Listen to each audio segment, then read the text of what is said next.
a decade of the space age.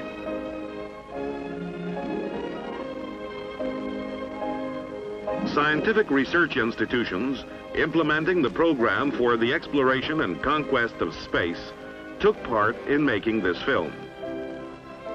Script by Yevgeny Ryabchikov.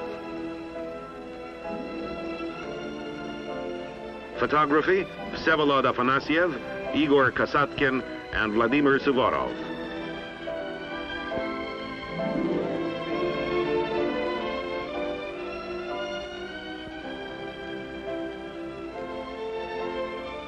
With acknowledgments to the National Film Fund.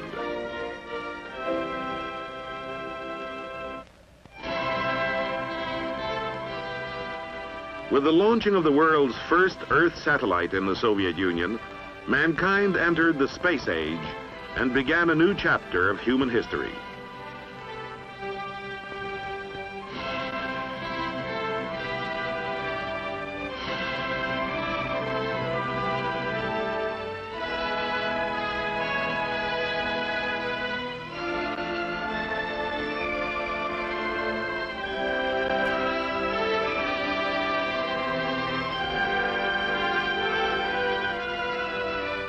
The first Sputnik.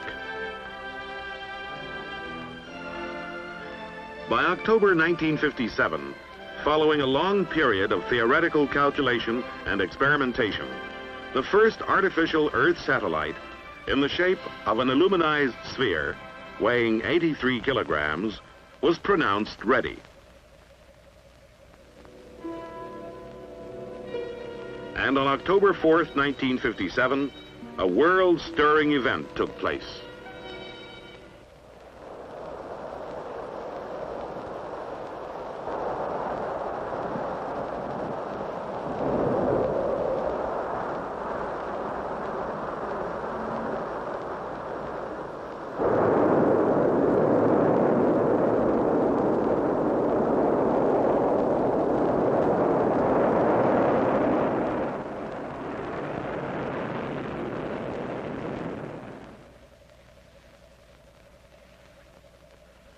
A man-made celestial body for the first time in history overcame terrestrial gravity and flew into space.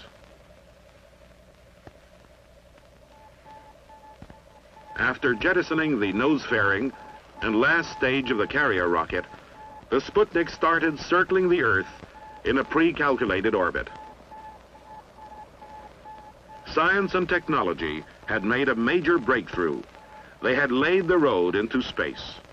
Meanwhile, Soviet scientists were already preparing to launch a second artificial Earth satellite. 3 dogs had been groomed for the flight.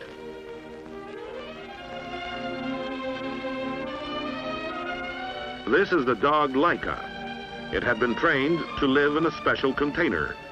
The apparatus, test animal, and power sources on the Sputnik weighed half a ton.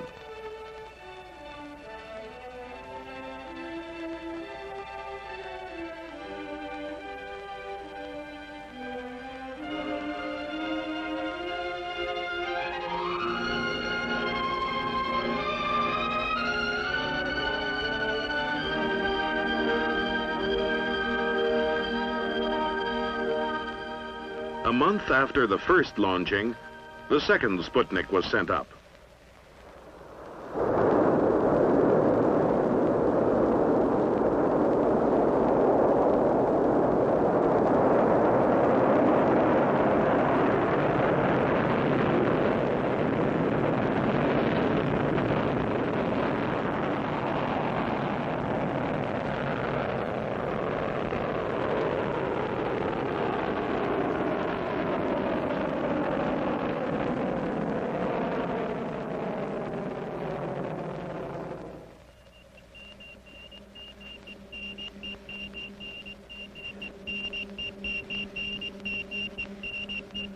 It proved a point of tremendous importance, that life could continue in space.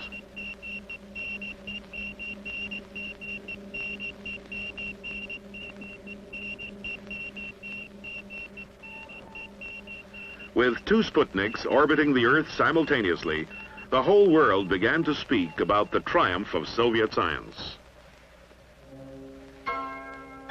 And then, in May 1958, a third Soviet Sputnik was launched.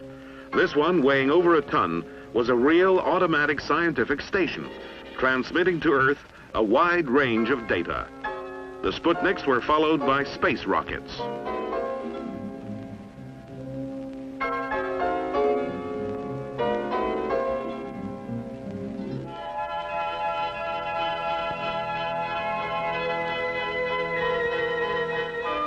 On January 2nd, 1959, the world's first space rocket blasted off.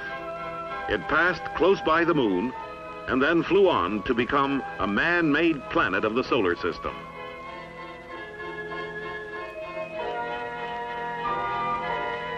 The second space rocket delivered a Soviet emblem to the moon.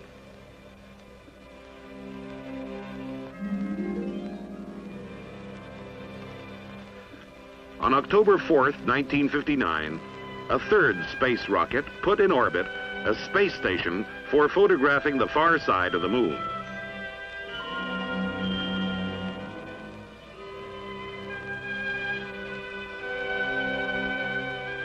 The pictures it took were transmitted to Earth, where the first lunar atlas was compiled on their basis. This space exploration program paved the way for solving the main problem, the conquest of space by man. A powerful industry produced the spacecraft, carrier rockets, and all the other necessary equipment for manned flights.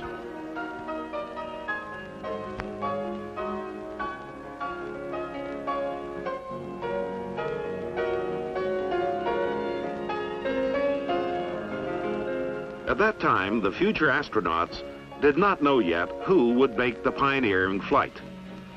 This is the Vostok carrier rocket with a 20 million horsepower engine.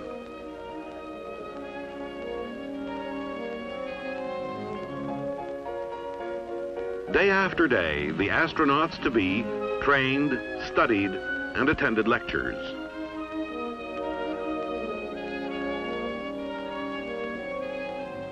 In the meantime, painstaking preparations were being made in factory shops for the manned spaceflight.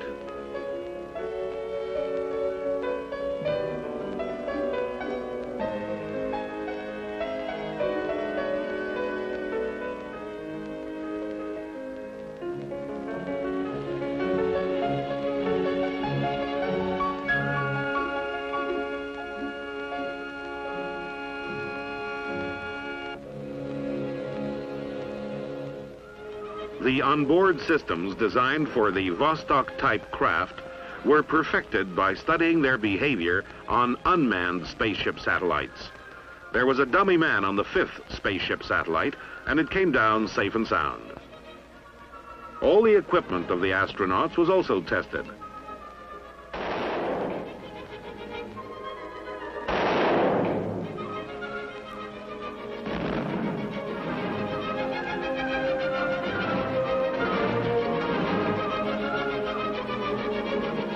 Dressed in their spacesuits, they were catapulted from aircraft.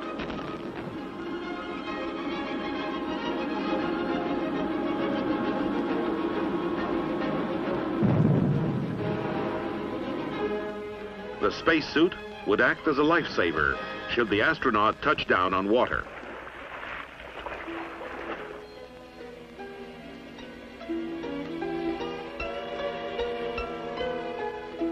It is put through special strength and air tightness tests.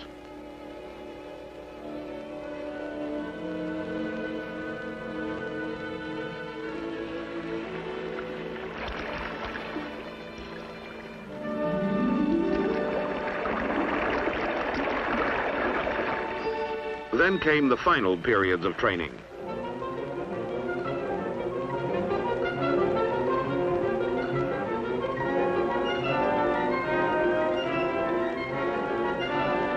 The astronauts endured on the centrifuge the tremendous G-loads that awaited them in flight.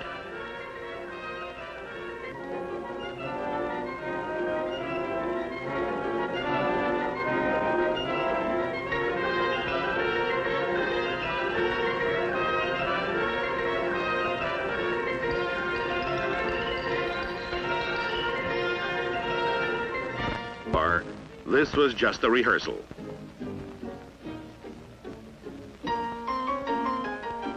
The astronauts were fit for flight.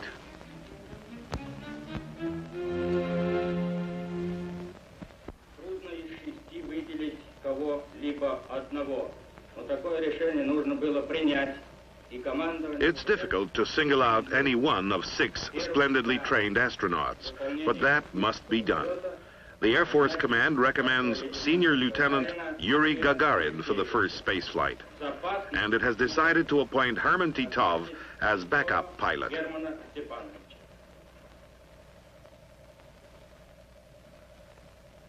Gagarin.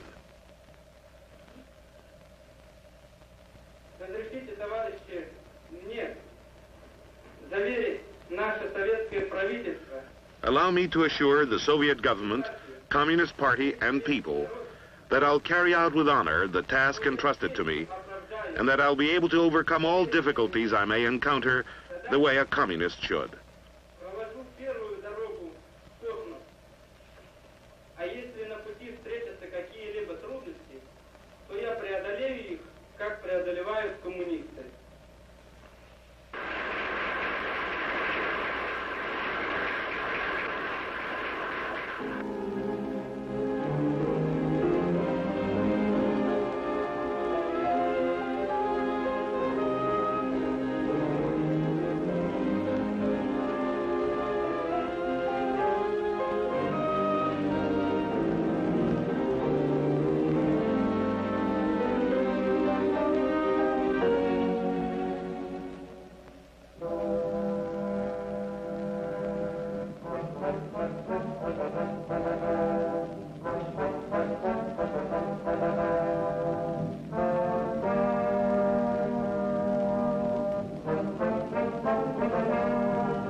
The powerful 3-stage Vostok carrier rocket arrived at the cosmodrome.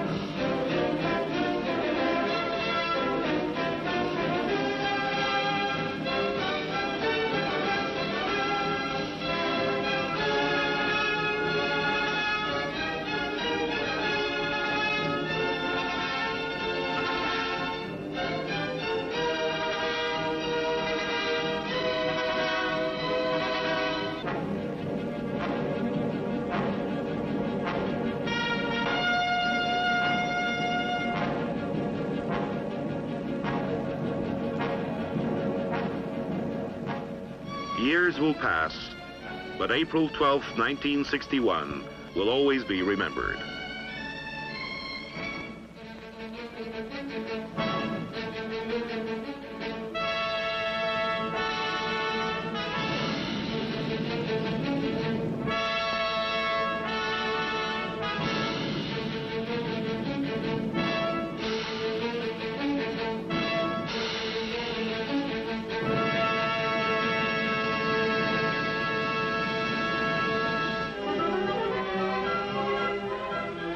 Everything was in readiness at the launching site.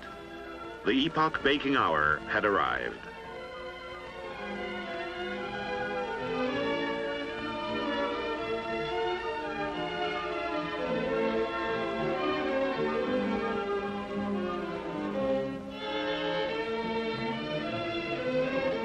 Gagarin and Titov were on their way together to the cosmodrome. Should the need arise, the backup man would replace his friend. Gagarin was full of energy, in good humor, and in good spirits.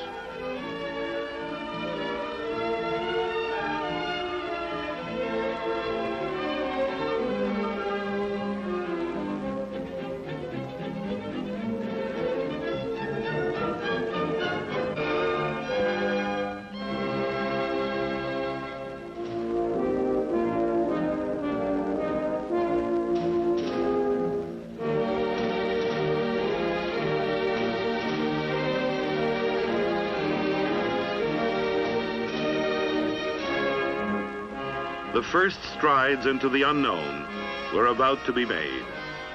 And then what? Then man would conquer solar space and acquire might and boundless power over nature.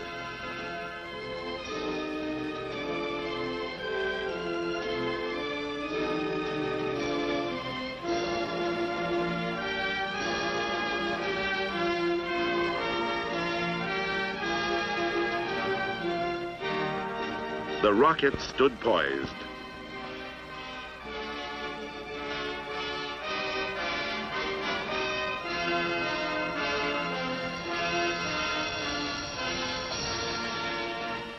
Was it hazardous? Yes, it was. But he was prepared for the task.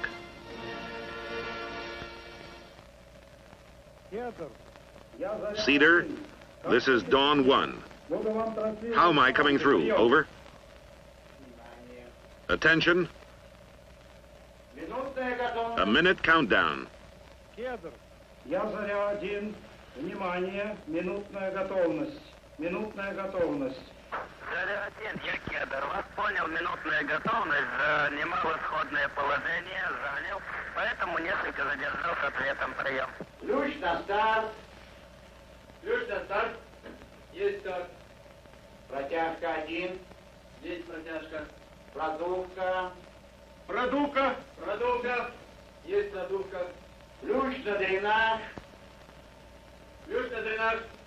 Есть дренаж. Зажигание. Кедр. Я Заря 1. Зажигание. Понял, дается зажигание. Предварительное.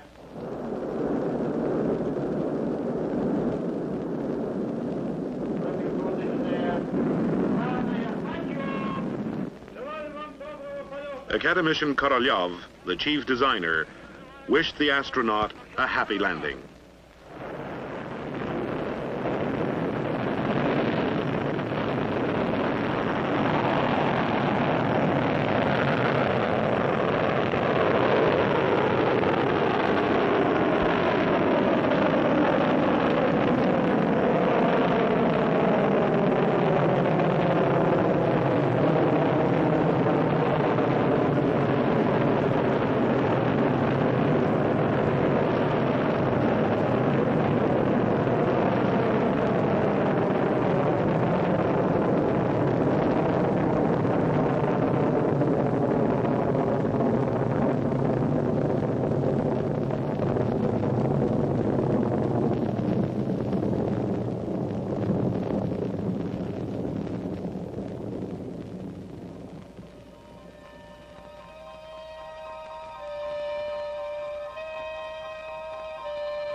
Gagarin was out in space, and the Earth could see him.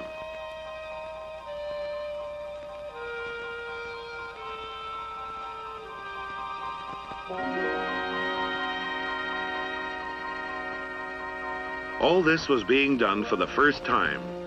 The flight itself, cosmovision, the pictures of the stellar world, and the view of the Earth from space. Gagarin stayed in space 108 minutes.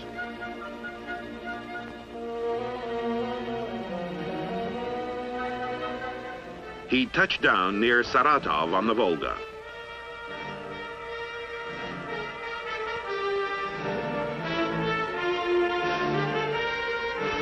This first flight in space proved conclusively that man could live and work there. The Soviet government and the Communist Party declared, "We regard the victories scored in the conquest of space as an achievement not only of our people, but also of all mankind. We gladly place them at the service of all nations in the name of progress and the happiness and welfare of all people on Earth."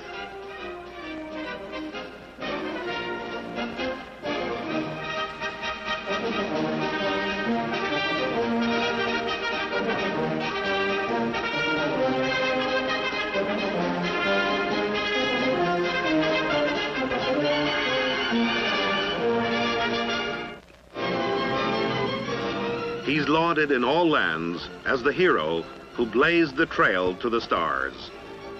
The world applauded as citizen of the Union of Soviet Socialist Republics.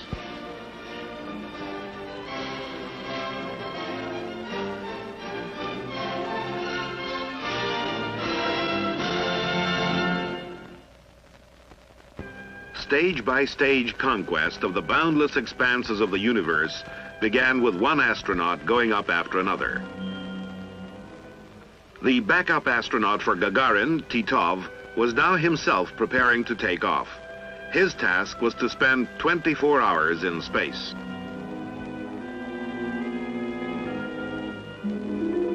And he did in an orbital flight that began August 6, 1961 on the Vostok 2, which circled the Earth 17 times, covering 700,000 kilometers.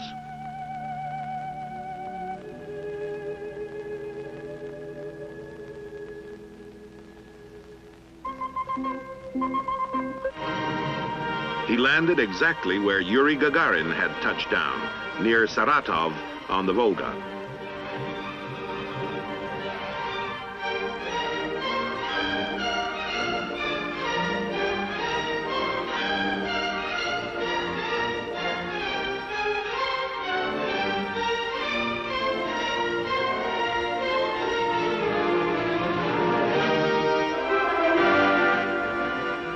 And once more, the world applauded a Soviet hero. Herman Titov's name was on the lips of millions.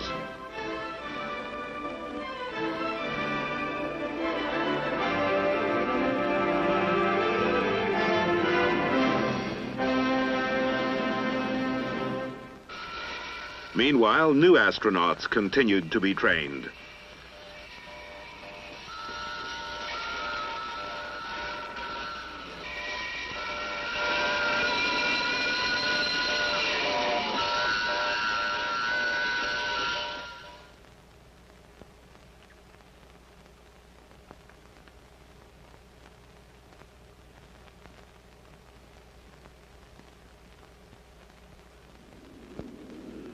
Strapped in a monstrous steel top, spinning round and round in 3 planes, the astronaut must retain perfect self-control and sense of orientation and give clear-cut replies to the doctor's questions.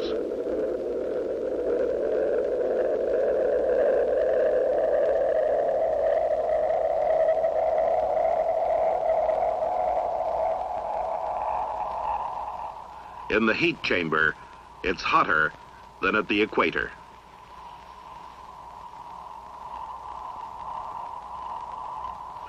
Here, the astronaut has to sit on a chair that's rocking, shaking, and vibrating all the time, and keep his eye fixed on one point. And this is weightlessness.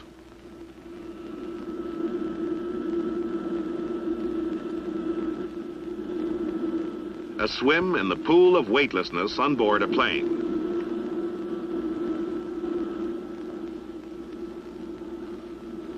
Everything seems strange. Not feeling his own weight, a person can easily soar, swim, and fly like this.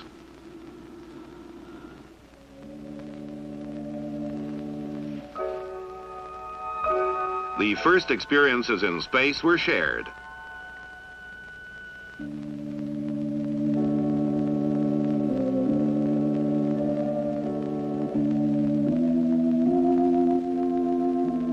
Gagarin's and Titov's advice helped Andrian Nikolaev in his long flight, which began on August the 11th, 1962.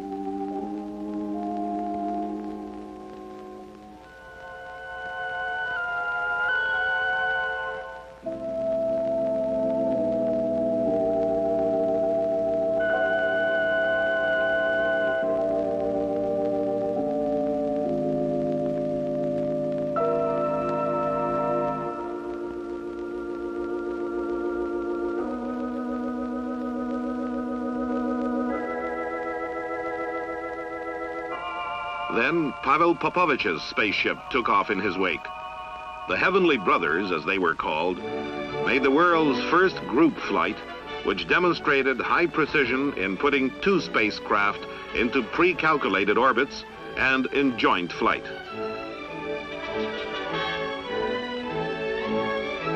The spaceship, guided by Nikolaev, stayed up 4 days. And again, there was celebrating all over the Earth.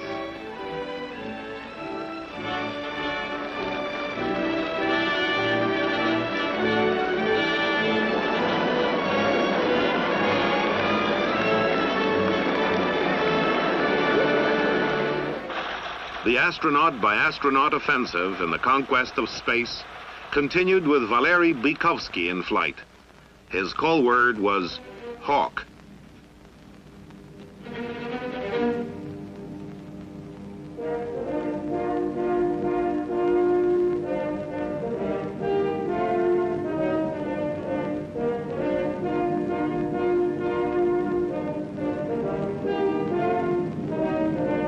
Up in space, the Hawk was expecting a rendezvous with the Seagull.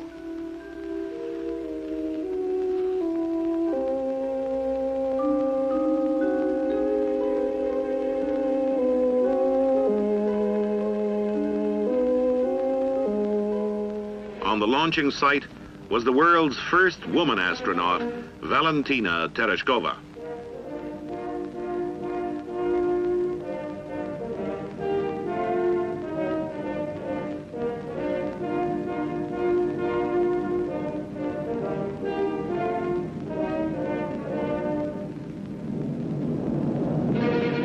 Valentina was once a weaver.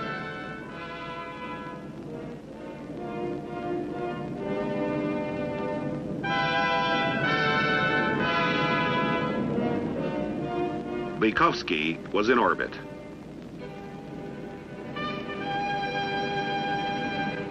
The Seagull was on her way.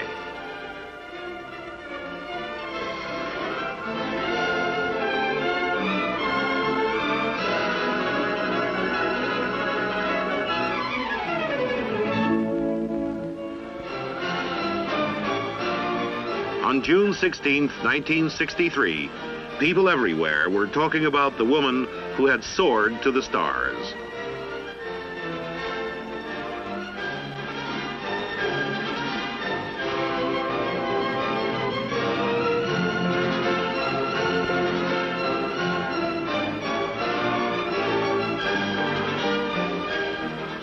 Newspapers, the radio, television, newsreels, all the mass media headlined news flashes about Tereshkova and Bykovsky.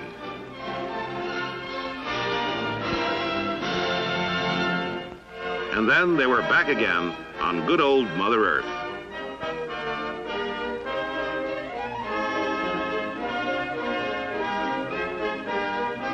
Valery Bykovsky spent 5 days in space. A sports official filled in the forms registering an unprecedented spaceflight. The Seagull had covered about 2 million kilometers.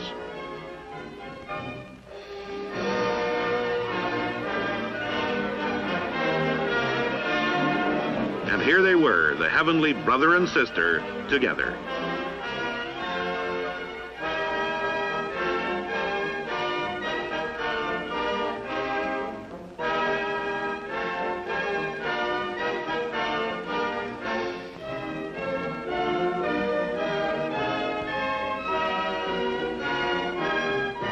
Meanwhile, high up in the sky was the plane of astronaut Vladimir Komarov. Komarov had been appointed the commander of the world's first space crew, which included Boris Yegorov, the first space doctor, Konstantin Feoktistov, a scientist, and Space Commander Vladimir Komarov, an engineer. The three of them were not to wear spacesuits. That was something radically new in astronautics.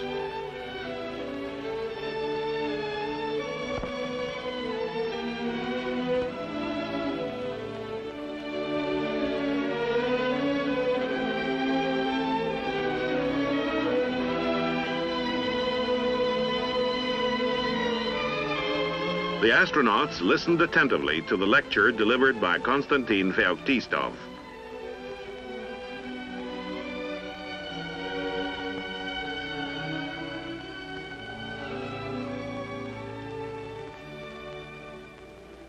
The Voskhod, the first multi-seat manned spacecraft, was waiting for its crew on the launching site.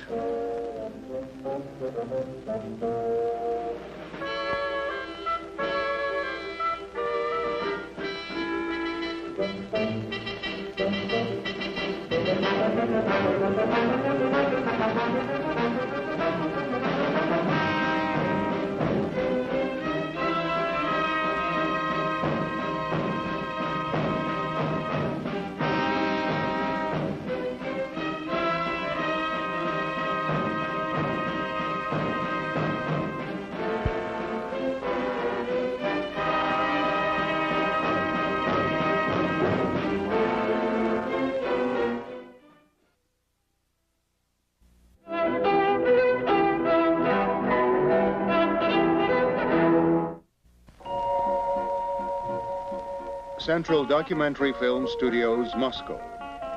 Made by Igor Bessarabov and Yaroslav Golovanov. Consultant, Colonel General of the Air Force, Nikolai Kamanin.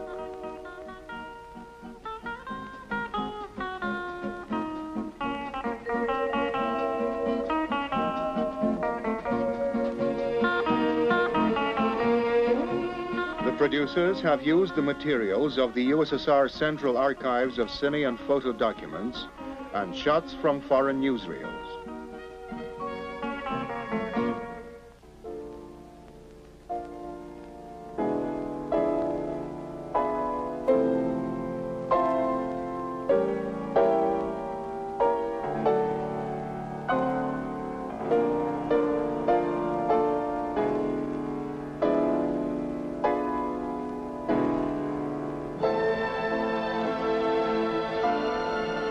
We should like to tell you about a man whose name is known to all.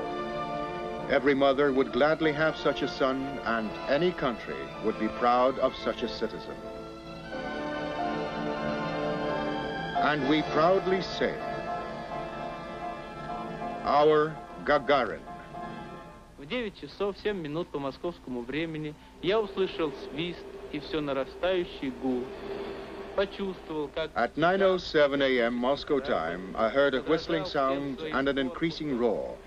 The giant spaceship began to quiver and then slowly took off.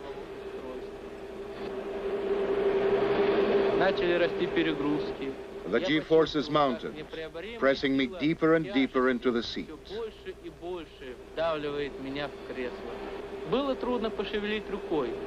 I found it hard to move an arm. I knew that it was a passing condition which would end as soon as the craft picks up the required speed and goes into orbit around the Earth. The Earth reported 70 seconds since takeoff. I replied that all was well, but I couldn't help thinking that only 70 seconds had passed. That was not merely the morning of the first flight.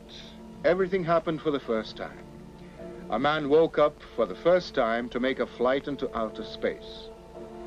Doctors reported that he slept soundly before the takeoff.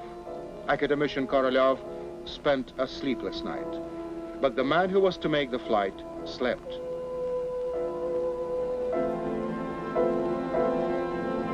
Then the first bus with the first cosmonaut for the first time drove across the steppe to the first manned spaceship.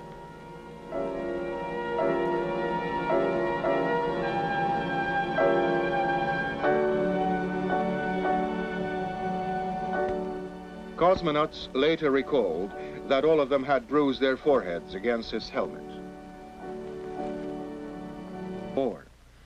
It's a great responsibility before the entire Soviet people, before mankind, its present and future. A few minutes are left before takeoff.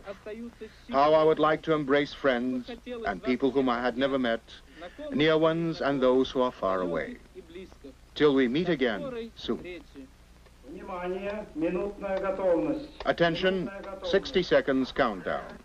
Zarya 1, I'm Kedr, got you. 60 seconds countdown. Ключ на старт. Ключ на старт. Есть старт. Протяжка 1. Есть протяжка.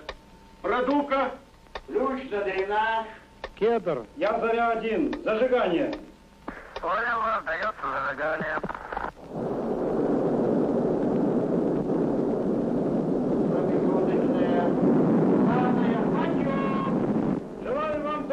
Good luck. Zarya-1 wishing you a safe flight. All's well.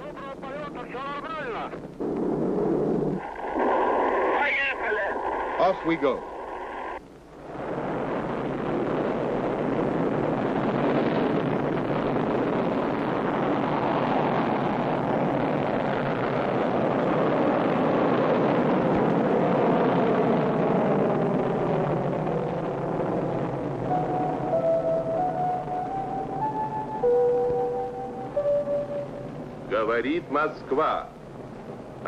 This is Moscow. All radio stations of the Soviet Union are on the air. Here is a TASS report about man's first flight into outer space.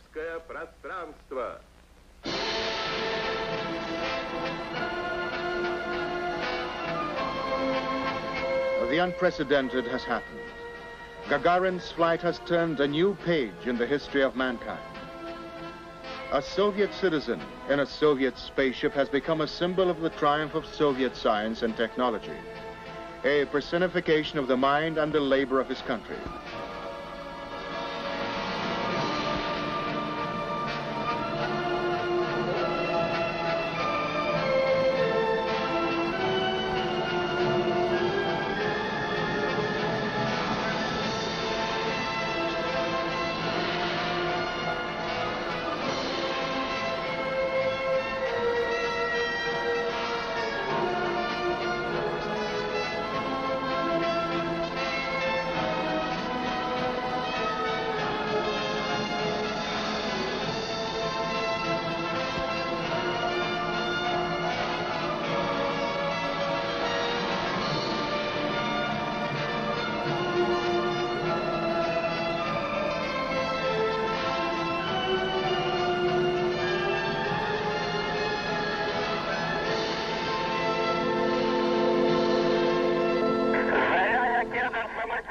Zarya-1, this is Kedr, feeling fine, continuing the flight.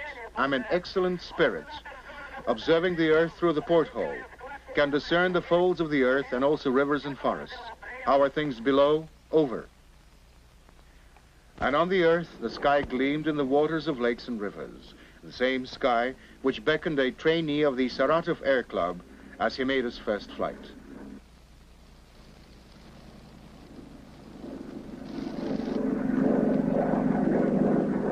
He became an experienced pilot on a distant northern airfield.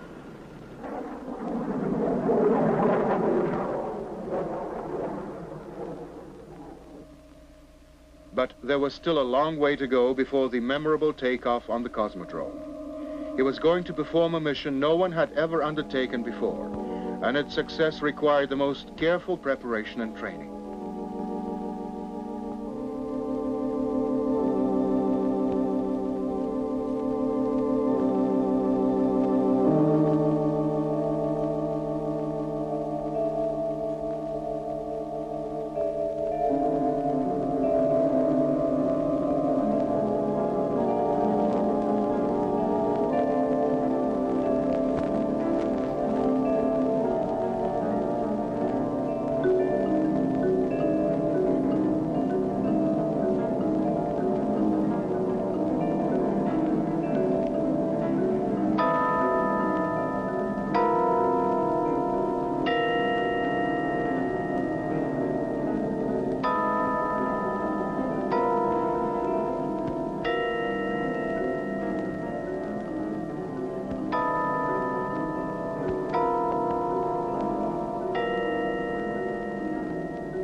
Gagarin's rocket moved towards the launching pad.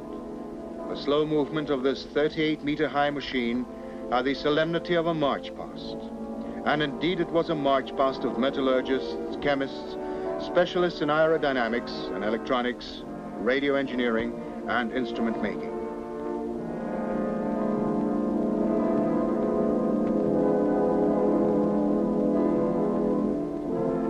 boost of 20 million horsepower was hidden in this colossus, which embodied the greatest achievements of human thought.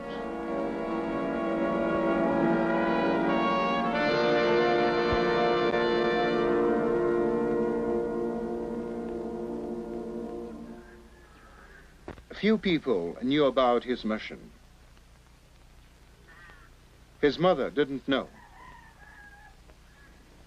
И вдруг приходит ко мне старшего сына, жена, невестка. In comes my eldest son's wife and says, "Why aren't you listening to the radio?" I saw that she was crying. Yuri is in outer space. Ой, ну тут и Зоя закричала, ой, что ж он наделал? Oh, what's he done? He's got 2 little children. Что это он наделал? Ну и заплакали. Now both of us were crying. Then the neighbors started coming. They congratulated us and tried to dispel our fears. Утешают. Приходит одна девушка, ну, знакомая нам хорошо, мы с ней были. A girl comes along and asks, И говорит, значит, Боря говорит, у тебя брат... "Boris, your brother is Yuri Alexeyevich?" "Yes," I replied. Он майор. "Is he a major?" "No, senior lieutenant." Он летчик, да. "Is he a pilot?" "Yes." Ты знаешь, говорит, он космос. "Well, he's flying in outer space." Circling the Earth in 108 minutes, he landed in the Volga steppe.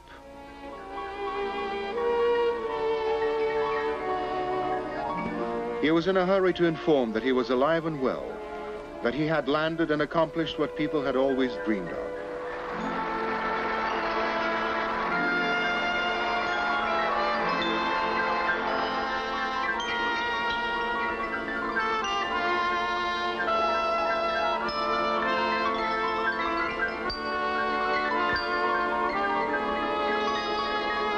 Then there were those interminable minutes at Vnukovo Airport.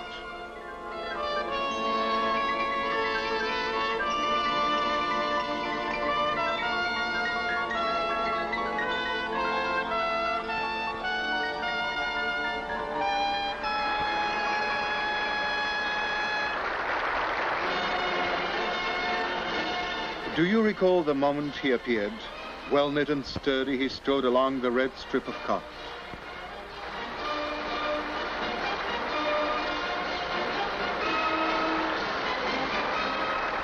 The band played, and Valia wept with joy and happiness.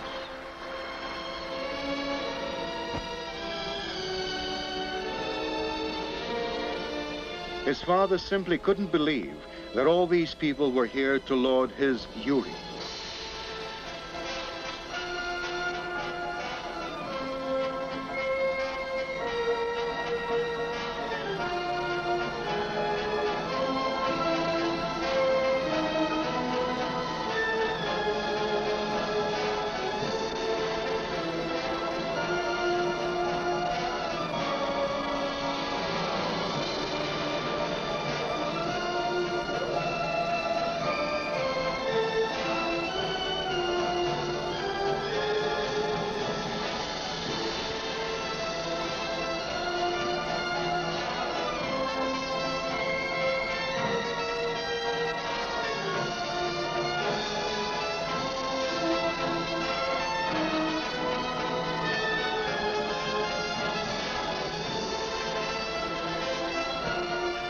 Thousands of people smiled at him, and he smiled in reply, a bit shy, but infinitely happy.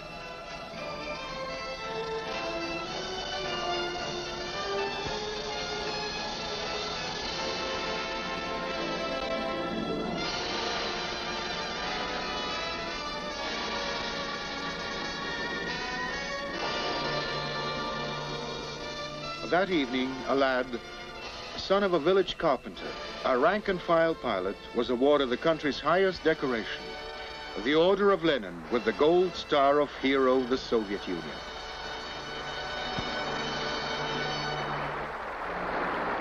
The whole world wanted to see Gagarin.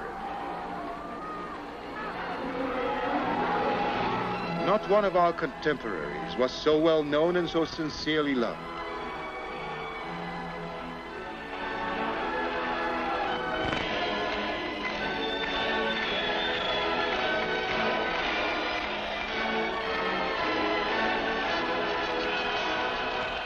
Дорогие товарищи, дорогие друзья, разрешите... Dear friends, permit me to express my profound, sincere gratitude to the fraternal Czechoslovak people. Русскому чехословацкому народу.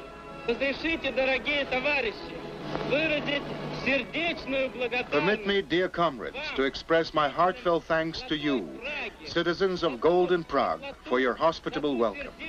За то внимание, с которым вы встречаете меня. Just imagine, he could knock at any door on any continent and be the most welcome guest in any house.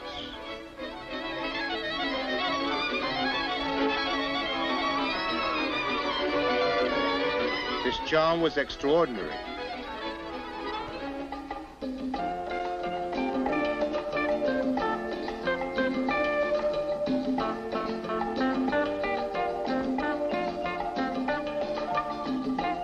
He was always himself. Whether speaking from the loftiest rostrum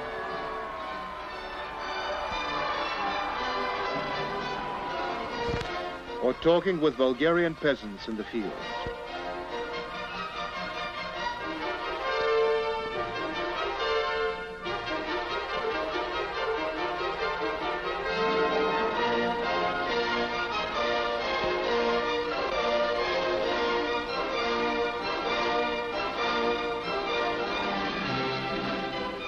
Why did people like him so much? Of course, he was young, good-looking, and had a wonderful smile. But that wasn't all. It was simply that millions of people came to regard him as someone very close.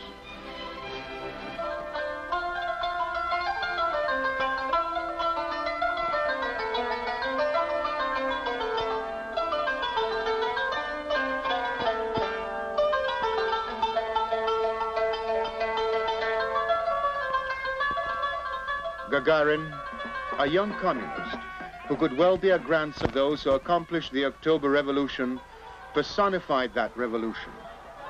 The Gagarin orbit around the Earth brought people closer together. In it, they saw their tomorrow.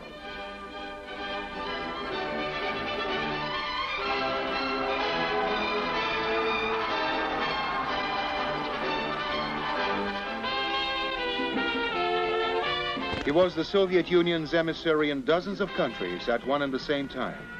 He was an ambassador of peace and friendship on all the continents.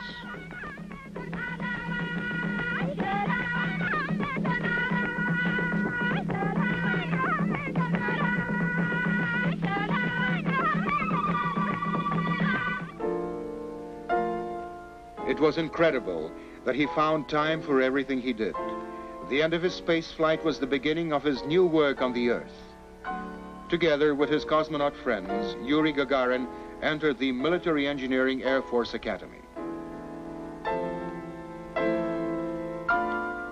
Yuri, Sergei Korolev used to say, is the personification of the eternal youth of the Russian people.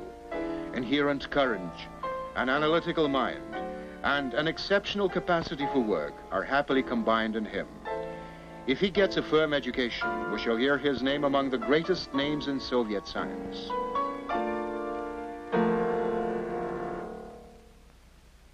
At the time, Gagarin played an active part in preparing future space flights. Рубин, я заряден. Вас понял. Посадку в кабину произвели. Проверки оборудования готовы. Проверку оборудования закончили.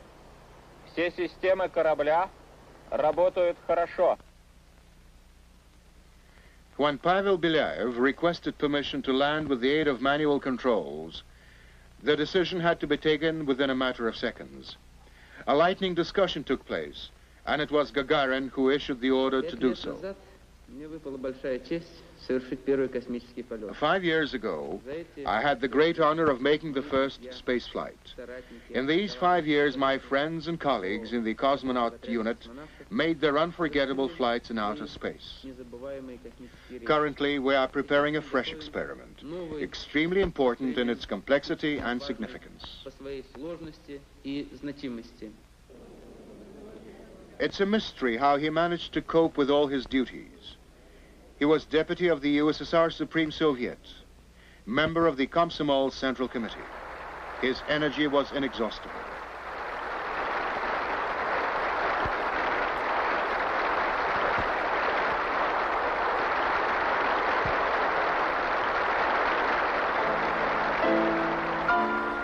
But wherever he was, he always thought of his native Gzhatsk and of his parents.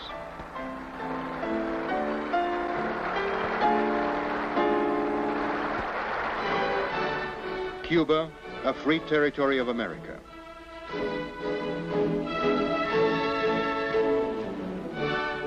Gagarin was chairman of the Soviet Society for Friendship with that country.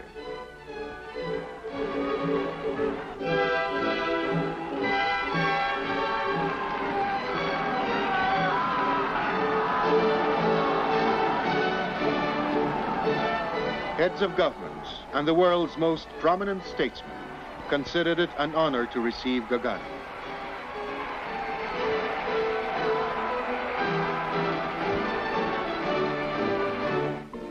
He was received by Urho Kekkonen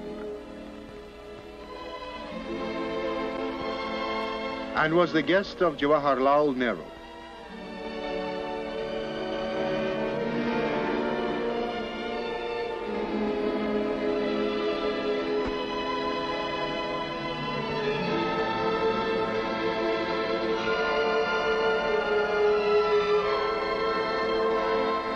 Gamal Abdel Nasser decorated him with the Order of the Blue Necklace of the Nile. He wore the highest decorations of many countries. Walter Ulbricht presented him with the Order of Karl Marx. The government of fighting Vietnam made him Hero of Labor. In Liberia, he was decorated with the Great Star of Africa. But there were other, more modest perhaps, but no less prized awards. The workers of Manchester presented him with the Foundryman's Union Medal.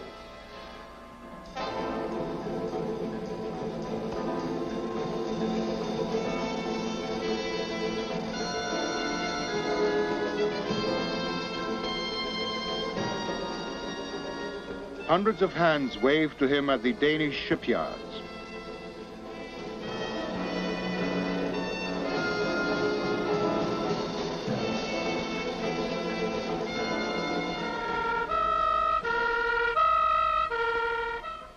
He was a guest of the Swedish firemen.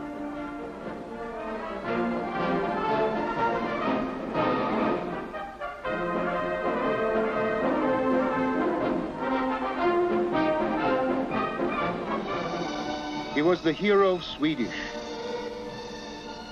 Norwegian,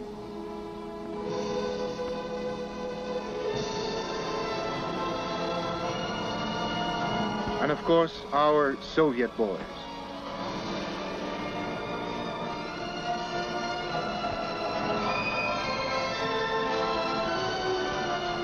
He was a citizen of the planet when he was 27, only 27.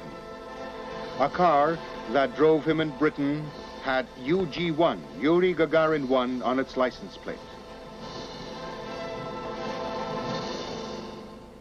Poems were written in his honor in Ceylon.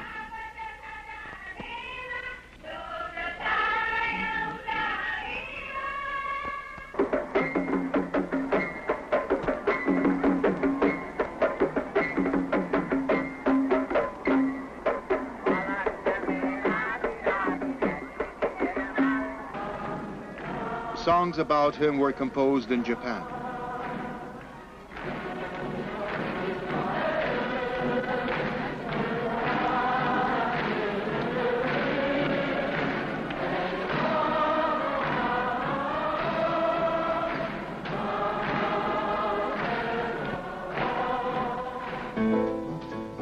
People queued up at a Vienna bookshop for his autograph.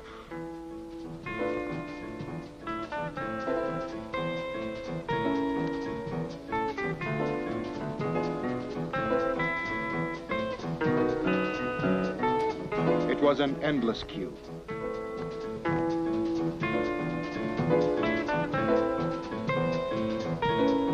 Being in the center of attention, Gagarin would say, wasn't at all easy. film stars sought his autograph.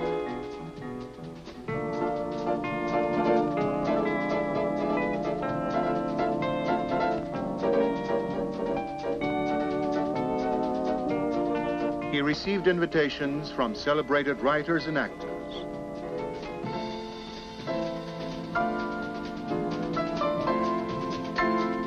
All this could make a young man's head turn. It even should have, but no. Gagarin knew that he was at the top of a pyramid built by the labor of thousands of his countrymen.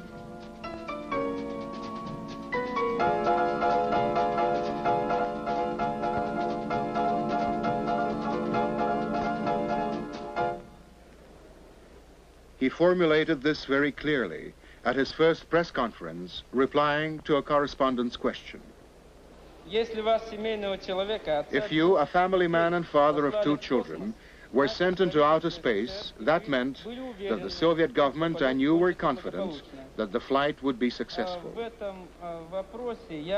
In this question, I should like to substitute the word send for the word entrusted. And I'm very gratified and proud that I was entrusted to make the flight. That everything would go off well and the flight would be a successful one was something that neither our government, scientists, engineers, nor I ever doubted. I personally want to make many more space flights. It's great to fly, and I want to fly to Venus and Mars. I want to fly as much as possible.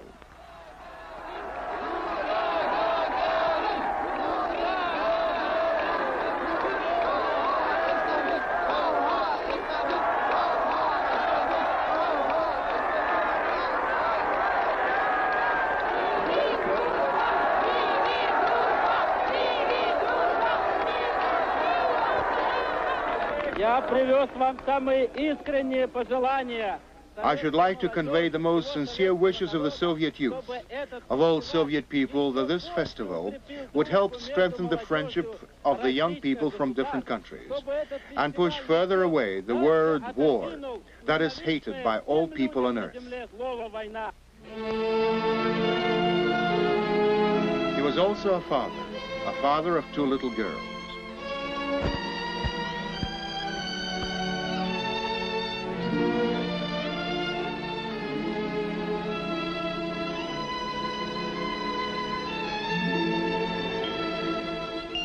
He loved his friends.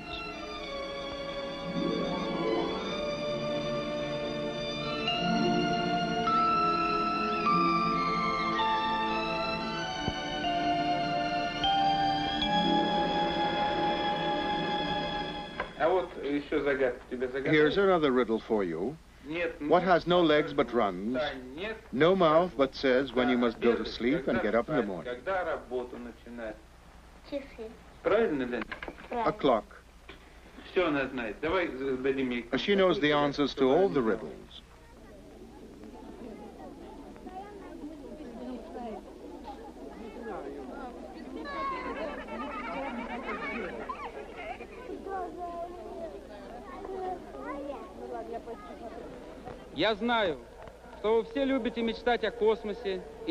I know that you're fond of dreaming about space flights and are slightly envious of us, particularly boys. We're also envious of you. We fly in outer space, but that's only the beginning of the road. When your turn comes, you'll fly to the planets and unknown worlds. You will continue the exploration of the universe. You, young Leninists, to whom we shall gladly entrust the task of continuing the work we started. Space roads are endless. People will live on Mars, walk on Venus, and fly farther than the sun. But however short and near Gagarin's flight might seem in the future, it will always be the most difficult and important one, because it was man's first venture into space.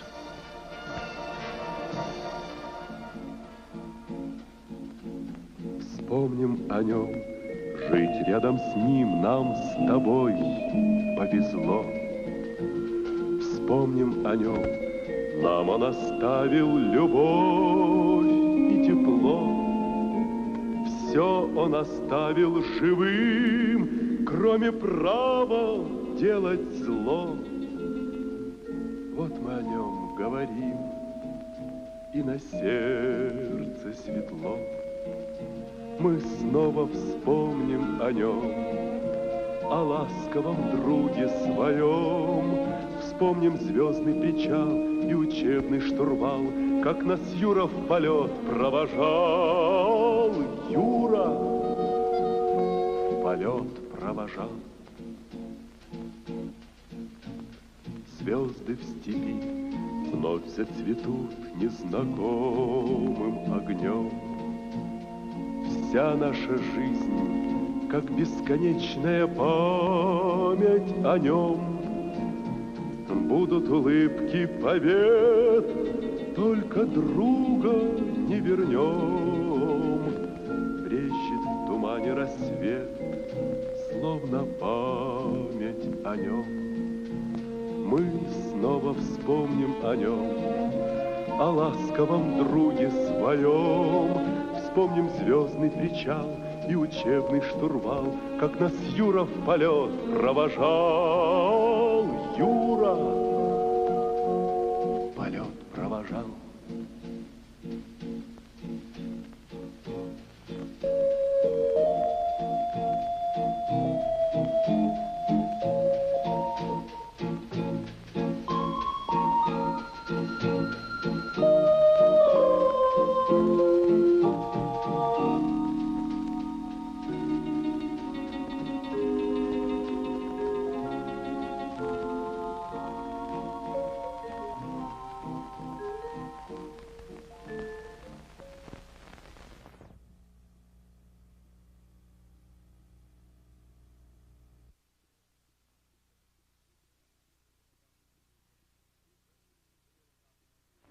Ukrainian newsreel and documentary film studios.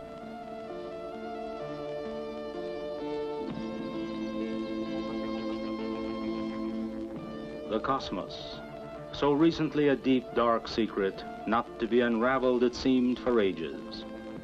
But today, when we speak about outer space, heroism, and the flights of orbiting stations, we no longer have that feeling of exhilaration and surprise that usually accompanies discussions of some miracle.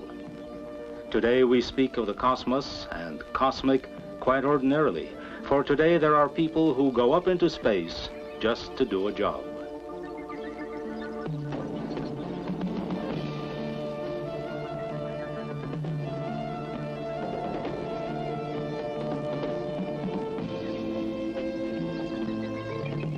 Time goes by quickly and man's imagination knows no bounds.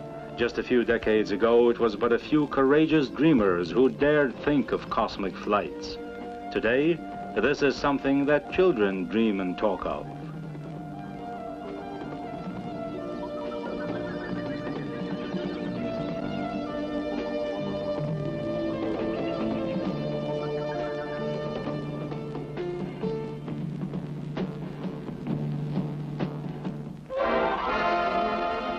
Teenage cosmonauts. Script Tatiana Shaumian and Igor Stepanov.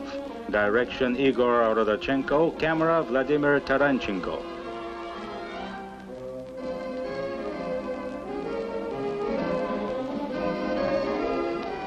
When the first Sputniks went up into space, these kids were not yet born.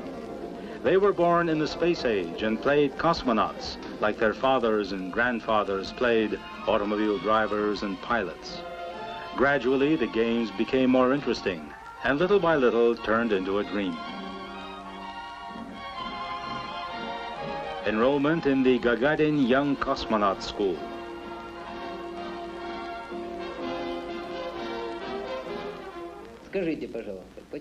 Why do you want to be a cosmonaut?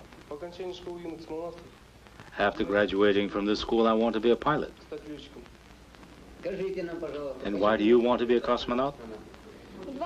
I want to dedicate my life to the cosmos and become a member of the women's team of cosmonauts. How many women cosmonauts are there? Only 2 so far. And you most likely want to be the 3rd, of course.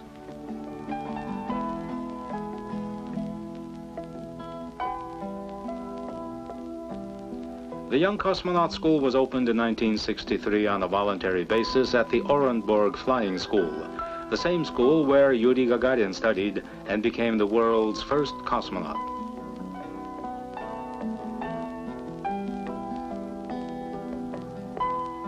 Thousands of Soviet teenagers attend such schools, for they have been opened not only at flying schools but also at pioneer and school centers. They are staffed by experienced teachers who help the children find their own road in life.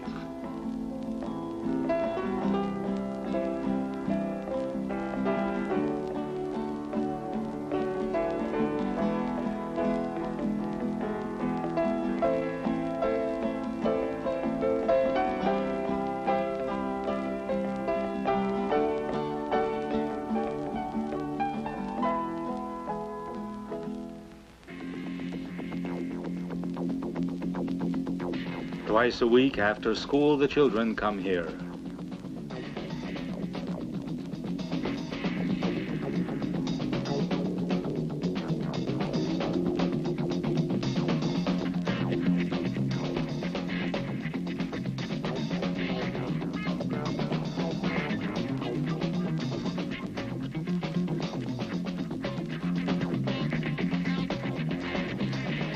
Only those who excel in sports can fly up into space.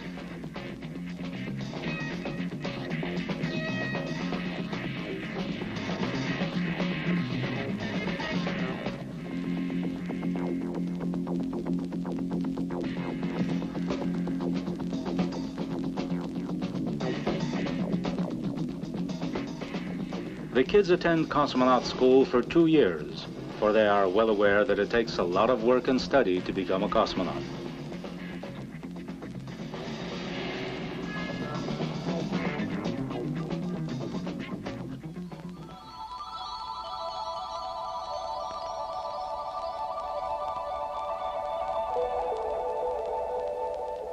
A cosmonaut has to be well educated, and studies include the history of aviation and cosmonautics, aerodynamics and space medicine, aviation, astronomy and navigation, flying and radio technology. They must be able to calculate flight trajectory, fly a plane, and jump with a parachute.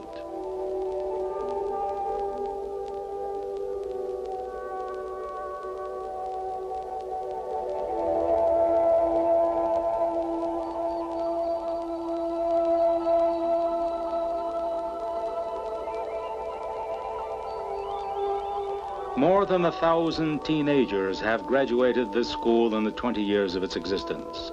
Some have become engineers, technicians, doctors, and teachers.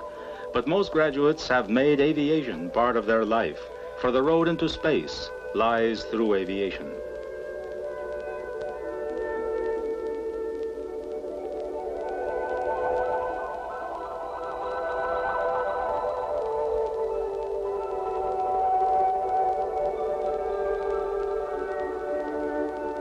In the village of Nakhabino, not far from Moscow, where Gerd-9 and Gerd-10, the first Soviet rockets, were launched, competitions are held of teenage model rocket designers.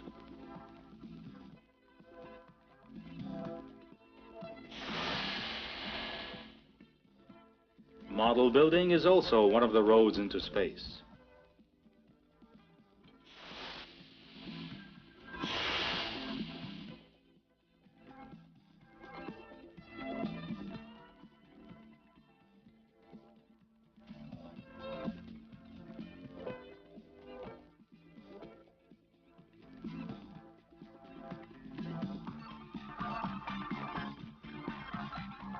The rockets aren't real, and the designers are no more than 15 years old, but they are contemporaries of great things to come.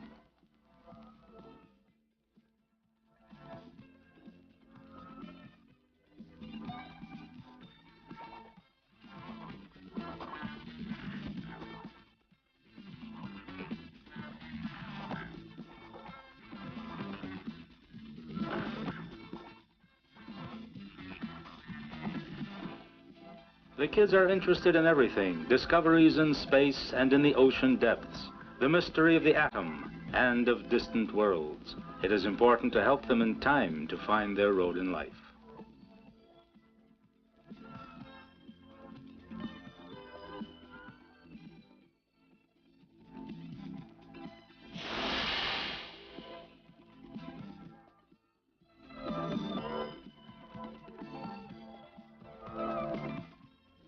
What today is but a dream, tomorrow will be reality.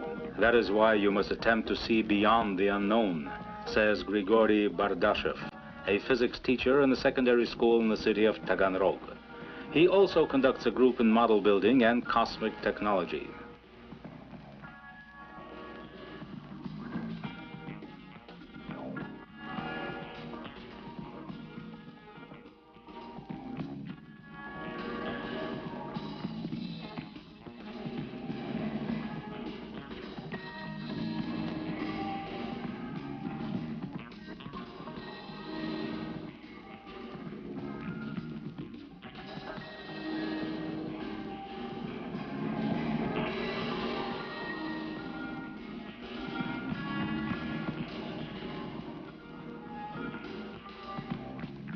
Building model rockets is only a part of the technical interests of the children. There are more than 6 million children in this country interested in that.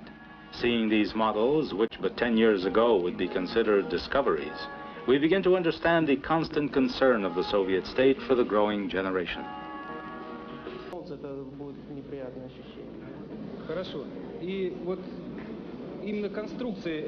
The location of the auxiliary round blocks is interesting. Well, this is for humans. Humans need the sun. Everything living turns towards the sun. A cascade of ideas, maybe not too precise, but priceless for their flight of the imagination. Children's dreams, fed by modern science and technology, have been embodied in cosmic apparatuses which came to us from the morrow.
Building models, some quite fantastic, requires a deep knowledge among the young designers, knowledge that will come in useful in later years. For it is they who will make new discoveries and establish new record-breaking flights in space.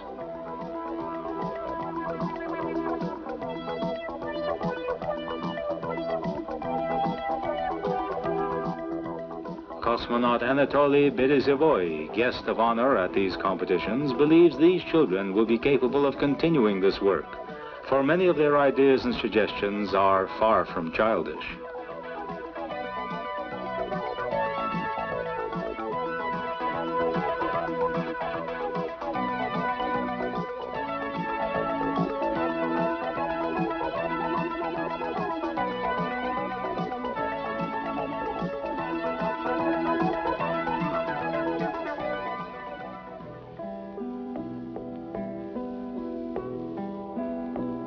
The winners of the Cosmos competitions are guests of Stellar Town, the cosmonaut training center. Here they are awarded their prizes and diplomas. The years will go by, and some of them will possibly come here to continue their training in all seriousness. A small rocket built by them will become their launching pad into space, into engineering, into science.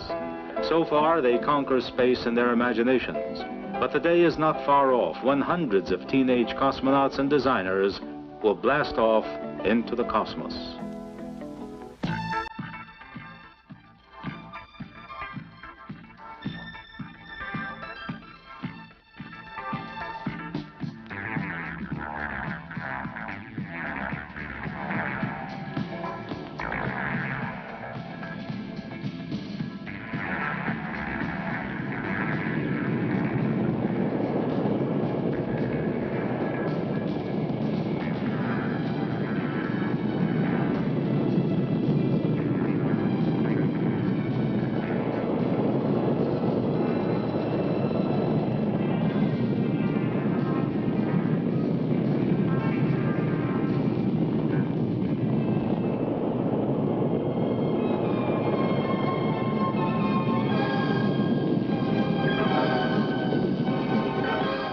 Commissioned by the Union of Soviet Societies for Friendship and Cultural Relations with Foreign Countries.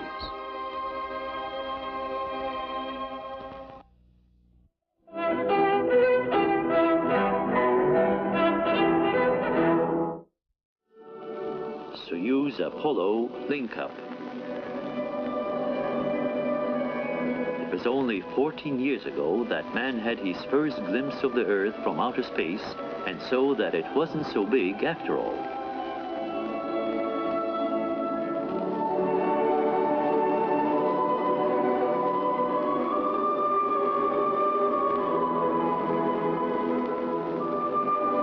That man was Yuri Gagarin, the Soviet cosmonaut and great friend of Sergei Korolev, the chief designer of the first space rockets, manned spaceships, and interplanetary stations.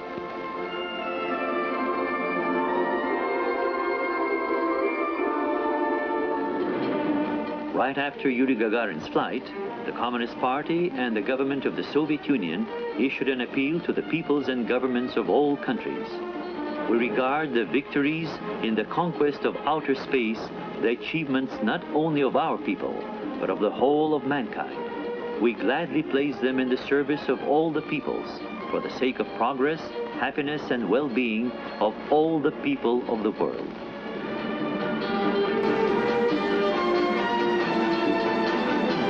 He beckoned all of us into outer space, said Neil Armstrong, the American astronaut who was the first to step on the moon, while speaking about Gagarin.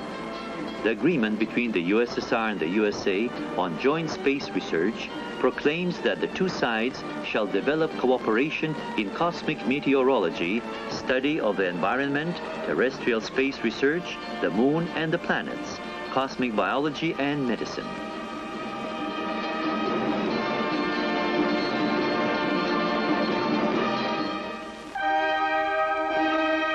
Soviet and American cosmonauts, declared Leonid Brezhnev, know that from outer space our planet looks even more beautiful, although small.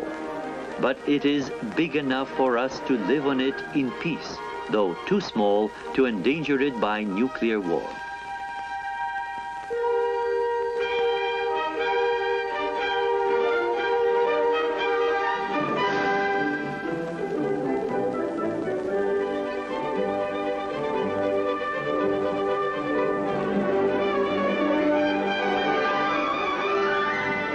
The public and politicians of the world view the flight of the Soyuz 19 and Apollo as a historical event in space research, as a vital contribution to improving the whole international climate.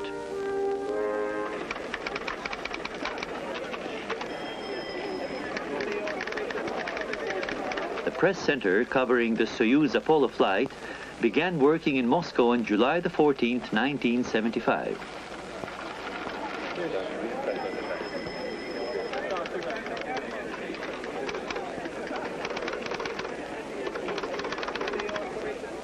Scientists of the USSR and the USA planned and calculated a unique point in boundless expanses of outer space.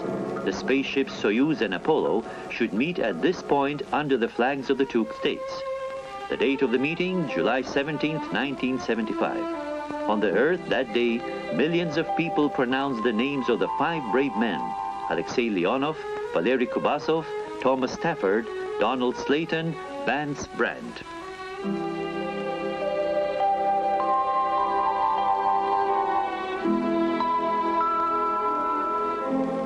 5 names, 5 men. The Earth gave them a hearty send-off.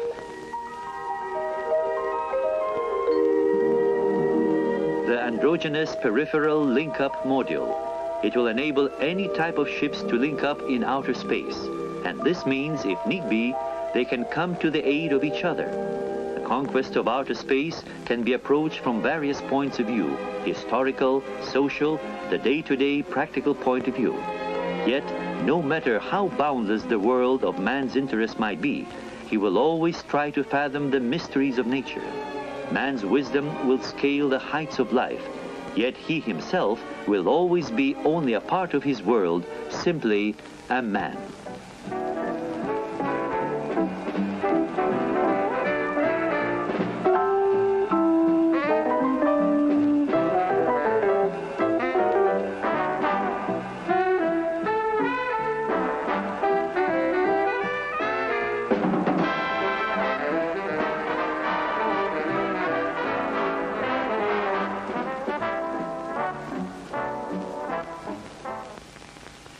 July 15th, 1975.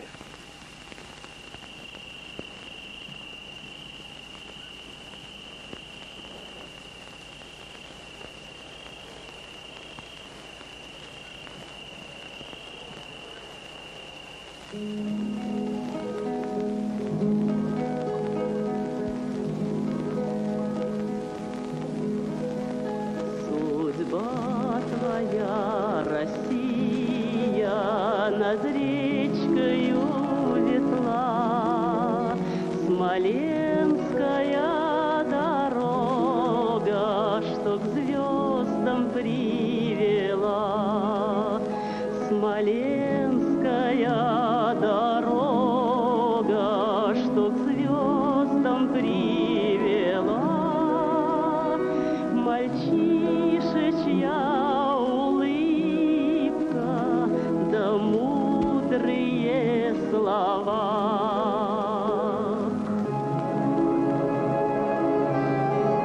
Two spaceships on the opposite sides of the planet get ready to blast off into outer space for a meeting on the uncharted roads of the universe.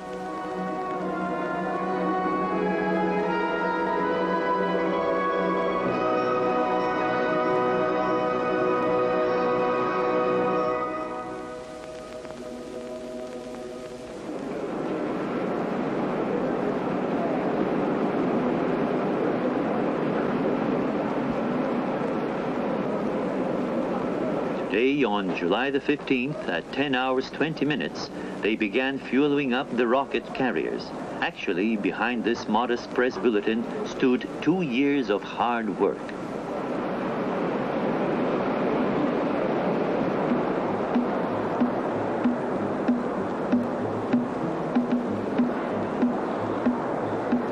The crews go through their pre-flight medical examination. 2 men with their different characters get ready to grapple with nature.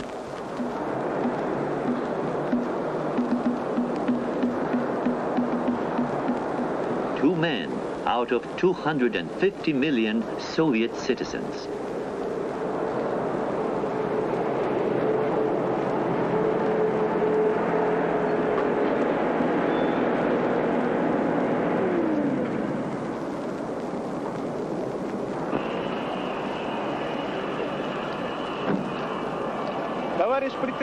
Chairman of the State Commission, the crew of the Soyuz spaceship is ready for the joint flight with the American spaceship Apollo. Crew Commander, Colonel Leonov.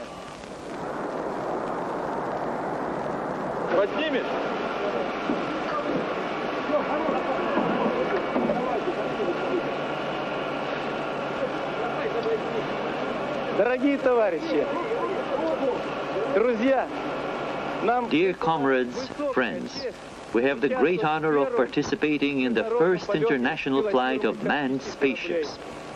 The fulfillment of this experiment will yield still broader possibilities in our space research. We pledge to the party's Central Committee, our Soviet government, our Soviet people, that we shall give all our energy, knowledge, and experience to carry out our country's assignment with honor.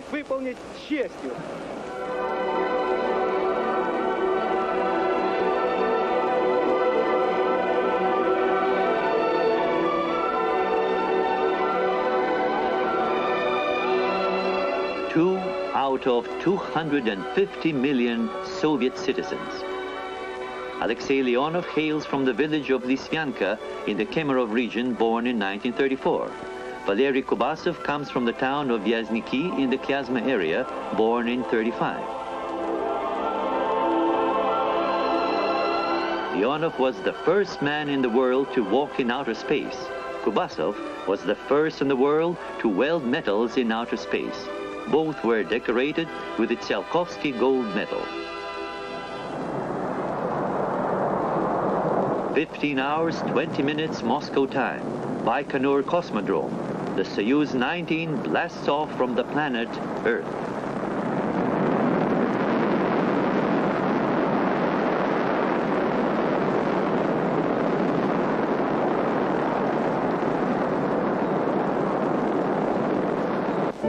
How simple and customary this seems today, but let's watch it once more. The rocket, whose starting weight is 300 tons, slowly and seemingly unwillingly breaks out of the grasp of the Earth, picks up speed and carries the Soyuz spaceship into the cosmos.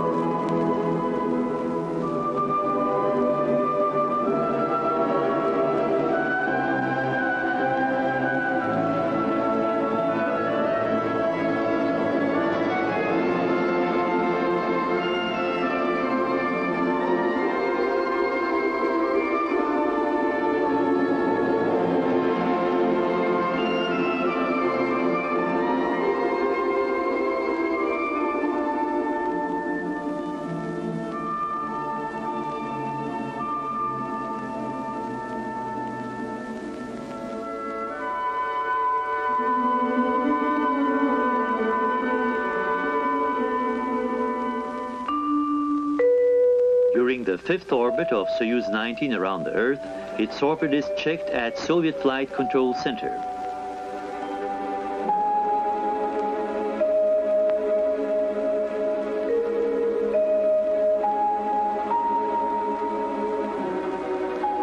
And 7 hours, 3 minutes after the Soyuz blastoff, the Apollo spaceship took off from the Cape Canaveral Cosmodrome in the United States.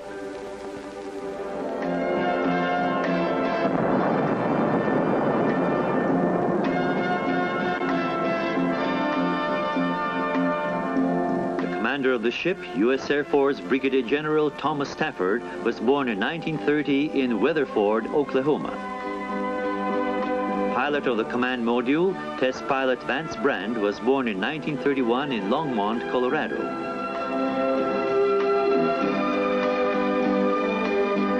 Pilot of the link-up module, U.S. Air Force Major Donald Slayton, was born in 1924 in Sparta, Wisconsin.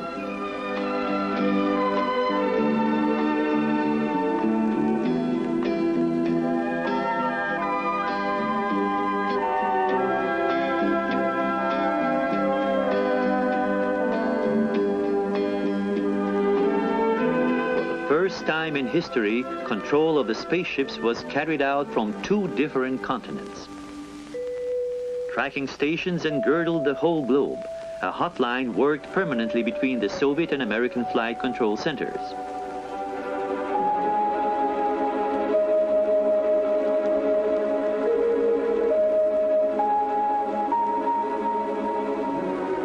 Results of the trajectory measurements confirmed a high degree of accuracy of the ballistic calculations and the orbiting of the vehicles. The link-up of the Soviet Soyuz 19 and the American Apollo ships took place at 19 hours 12 minutes Moscow time on July 17, 1975.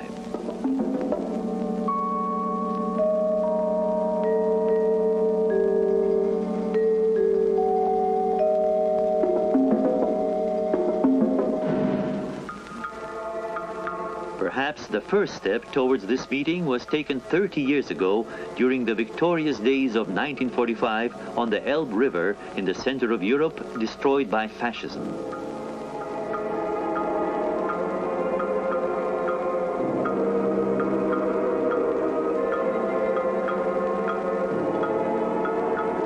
The great honor of opening up a new chapter in the history of space exploration has befallen anew the courageous conquerors of outer space, said Leonid Brezhnev, addressing the cosmonauts. Congratulating the spacemen, Gerald Ford said, "Many years were needed in order to open this door for beneficial cooperation in outer space between our two countries."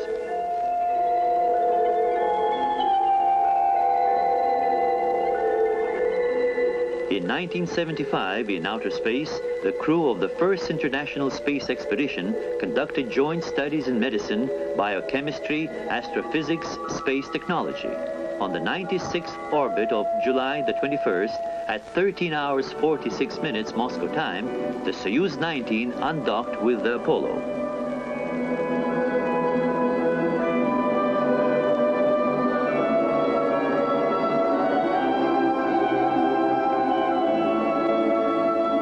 Then came the day when Alexei Leonov and Valery Kubasov came back from outer space and stepped on terra firma.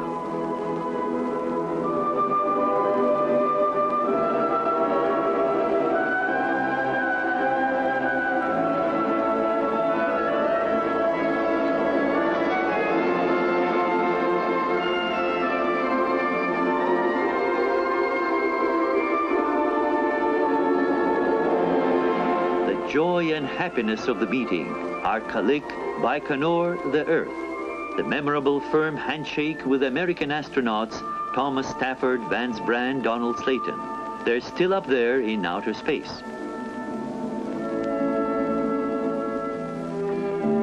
It was nighttime in Moscow on July 25th, 1975, when on the other side of the planet, television cameras filmed the splashdown of the Apollo in the ocean.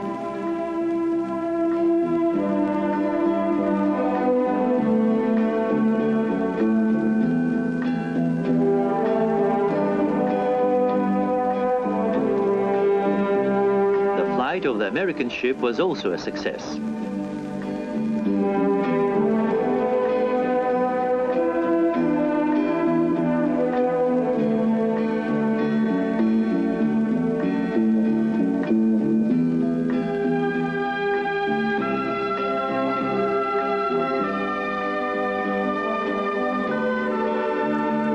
The Summing Up News Conference.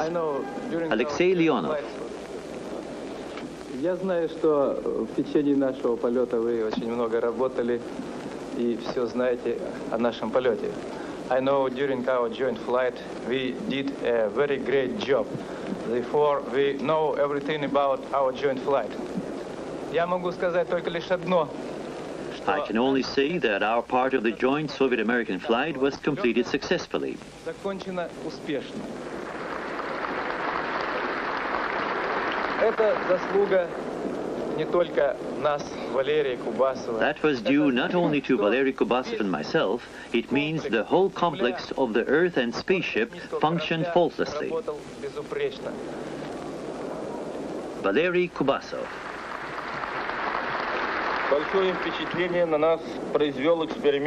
We were greatly impressed by the artificial solar eclipse experiment.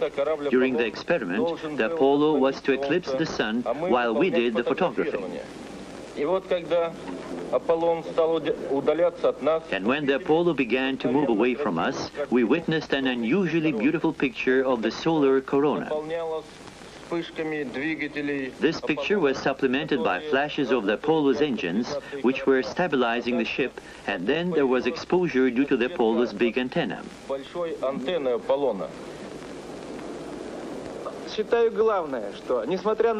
I consider the main thing to be that, in spite of our different social formations, we found much in common that is needed for the life of our nations and for life of the people in general. That is what Vladimir Lenin spoke about. The difference in social formations should not obstruct cooperation between countries and nations. These words of Lenin were confirmed by the fulfillment of our flight. We found the possibility for brilliant cooperation in the most complicated sphere of human activity, in space research. I think we shall find ways of cooperating in other fields as well. As Leonid Brezhnev said, we are for cooperation in all fields. Alexei Leonov and Valery Kubatsov are home again in Stellar Town. Only 14 years have gone by since the day when the people of the world heard radio news from the Soviet Union, a man in outer space. The handshake in orbit, traversed by the spaceships of the Soviet Union and the United States, gave the people of the world new hope that peaceful coexistence will get a firm foothold, not only in outer space, but on the Earth as well. Direction, Yevgeny Legat. Photography, Igor Bgantsev, Leonid Goncharov, Sergei Kuzminsky, Viktor Syomin.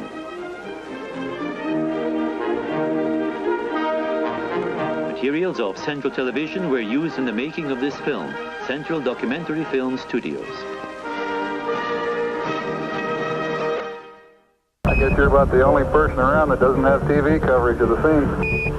That's all right, I don't mind a bit. They've got the flag up now, and you can see the stars and stripes on the lunar. Are you getting a TV picture now, Houston? Neil, yes, we are getting a TV picture. You're in our field of view now. That's one small step for man, one giant leap for man.